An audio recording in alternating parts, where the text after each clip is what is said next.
Ready to rumble. No American president has had as big of an impact in the nation and the world in such a short time as Donald Trump. That is according to Ron Kessler. He's the author of The Trump White House, Changing the Rules of the Game.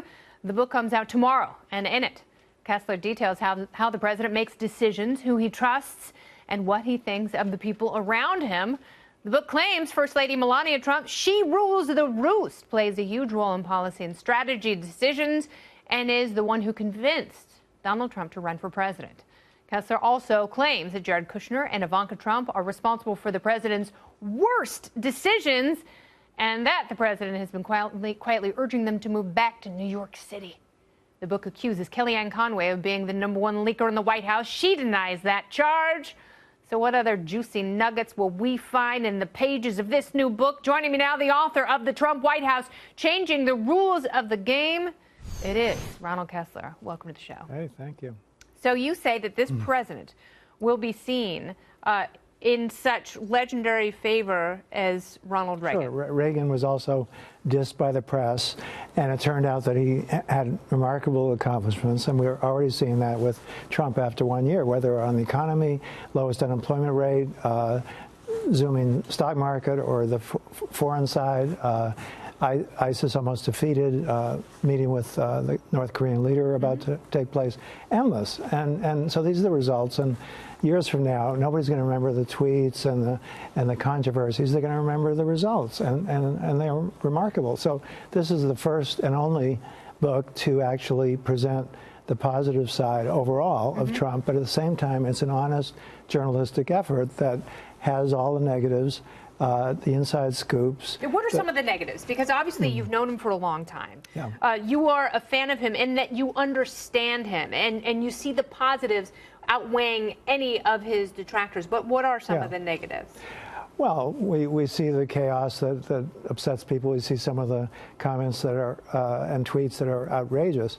But I also explain some of this. For example, I interviewed someone by the name of Norma Forder, who was his top aide for 26 years.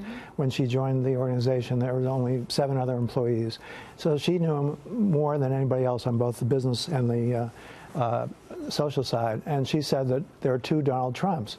One is the guy who's on TV who makes these outrageous comments to get attention for his brand. At that time, it was just real estate. It wasn't the presidency. Yes. He came up with the idea of branding real estate. There was no such thing before.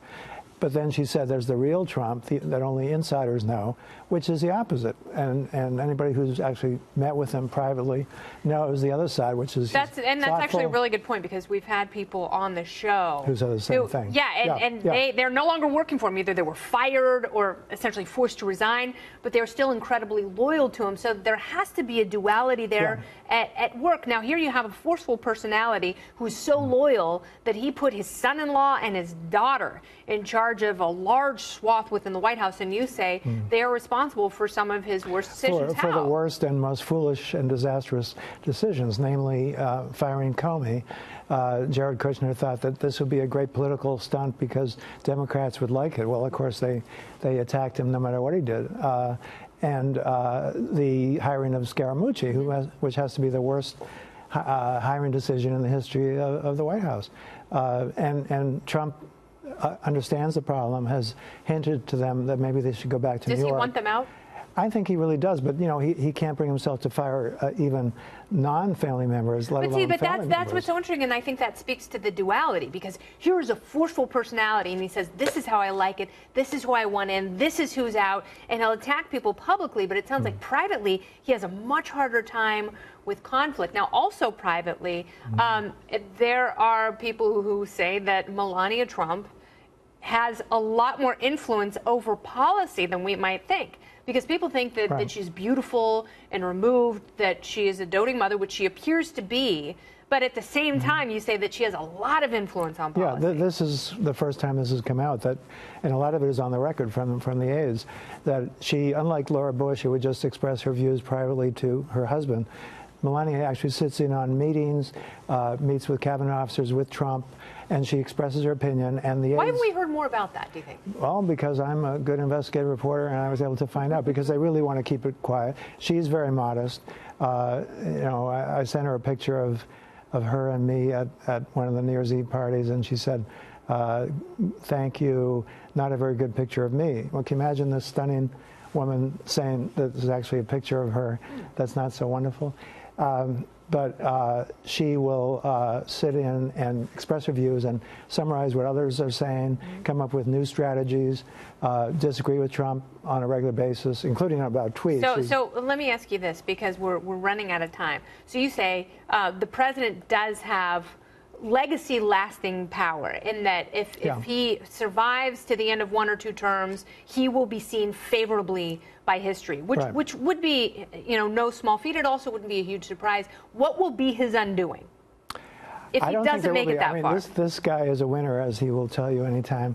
And there's always another side to everything that seems unfavorable, namely if he makes some nasty remark to someone and a lot of supporters are turned off, that in turn scares foreign leaders and scares CEOs, and makes them want to cultivate Trump, and not take him on. In other words, it enhances his power. So there's quite a bit going on. A lot of psychology. A lot of the psychology affects the stock market, where they feel they can expand because there's no more overregulation. I agree that the president understands psychology and intuition, and at times definitely uses them to his advantage. But there are other areas where he still needs to learn how to manipulate things like the stock market, especially today, as we've seen on a down day. But you say there is so much upside to this presidency, and we will see, hopefully, the economy continues to flourish. Good luck with your book sales. Thank you, Ronald Kessler. Thank you. That was great. Okay, very good.